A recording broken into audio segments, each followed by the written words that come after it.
So this is Mark's lyre. Hi Mark, this is your lyre. And we'll just have a look around it and see what it is and how it works. So we've got some various reclaimed and reconfigured hardware, including these very nice inserty tunery things off of a Ibanez that have little hidden inserts in the back, so you don't have to have screws or anything. We've got cut down reconfigured saddles off a Strat type guitar, set in a aluminium tray of my own creation, and that's what does the intonation for the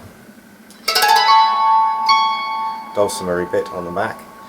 It's got bicycle spoke ball end insert holder things at the back where the strings go through. It has a reclaimed Strat style jack plate, and most of the screws are reclaimed off an Ibanez Geo, so they're good quality steel ones.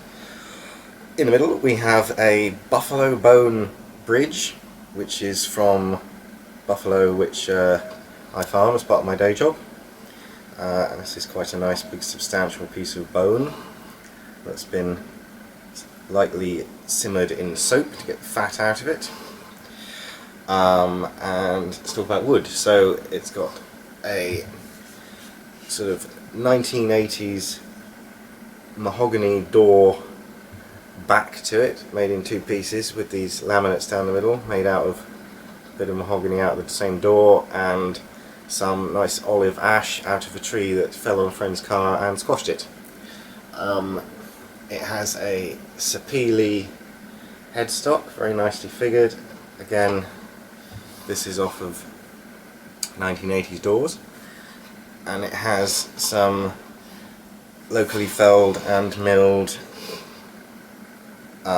fiddleback sycamore, or sort of flamed maple, but this is sycamore, so it's of local provenance, and English cherry arm cover drop top things with little bits of walnut veneer in here and also in here, although you can't really see those in reality. It's got, either side it's got these dowel holes which are filled up with dowels cut from the same piece of wood, and these are a relic of when it was a door. So that's basically what it's made out of. The electrics are the new part of the hardware, so we've got this ukulele preamp unit, sort of milled in through the side, and it's got three button type piezo pickups, one there, one there, one there, stuck on the underside of the soundboard, all feeding back into the preamp. So there's a bit more about how it works. So I have got, I believe, another video of doing a string change and how to get them nicely put on without too many coils, so that you don't get the strings sort of binding over each other and causing muting of the strings. So hopefully you can find that. If not, I'll put another one up if you need it.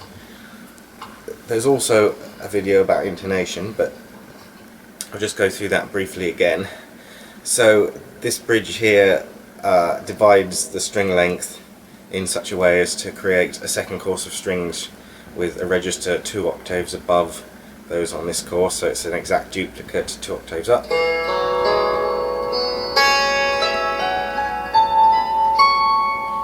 And so we can do all the same chords on here as we would on here.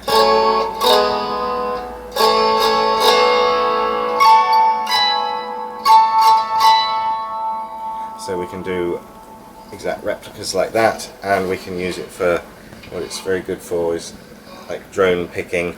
So for instance, we can play a little 2-note chord up here in thirds and then play little tunes down here.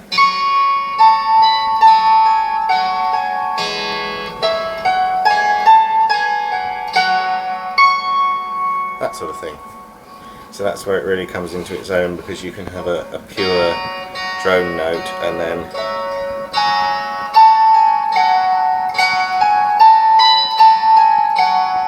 just pick away melodies over that course without worrying about getting any muting. Anyway, so we set it up by, it might be worth, if you have to take all the strings off at once, just marking where the bridge is with a tiny bit of pencil just before you do that, and then that will get the string length roughly right.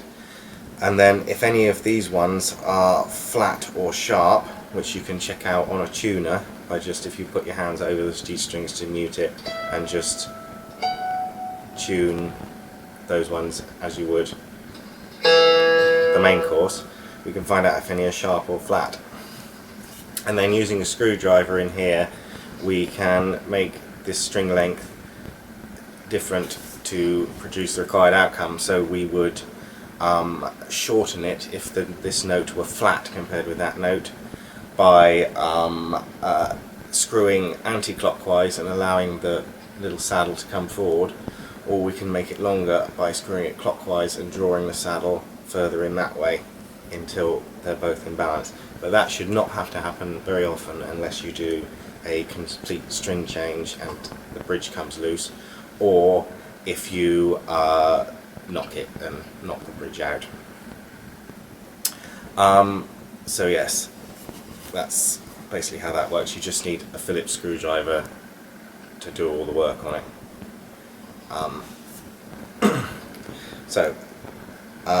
This preamp unit has a 9-volt battery, which you can change by popping that out, blah blah, out she slides, pop a new one in. It's quite tight, so you might have to press on it fairly hard, so bear that in mind. But hopefully the battery should last quite a long time, provided that you don't leave it plugged in. I'm sure you know that on active instruments, if you leave the jack plugged in, it drains them very quickly, so that's best avoided. So in closing, I would say that this dude has a lifetime guarantee, so if you get any problems with him, if it's my fault, then I'll pay the postage and sort him out, and if it's your fault, like you drop him, then if you pay the postage, then I'll sort him out. And he's got spares backup, so I can, for instance, a new bridge, eventually it might wear down. It's quite tall, so it's got a lot of room to regrind off the top when it does wear down, but eventually you might need another one of those, so I can sort that out.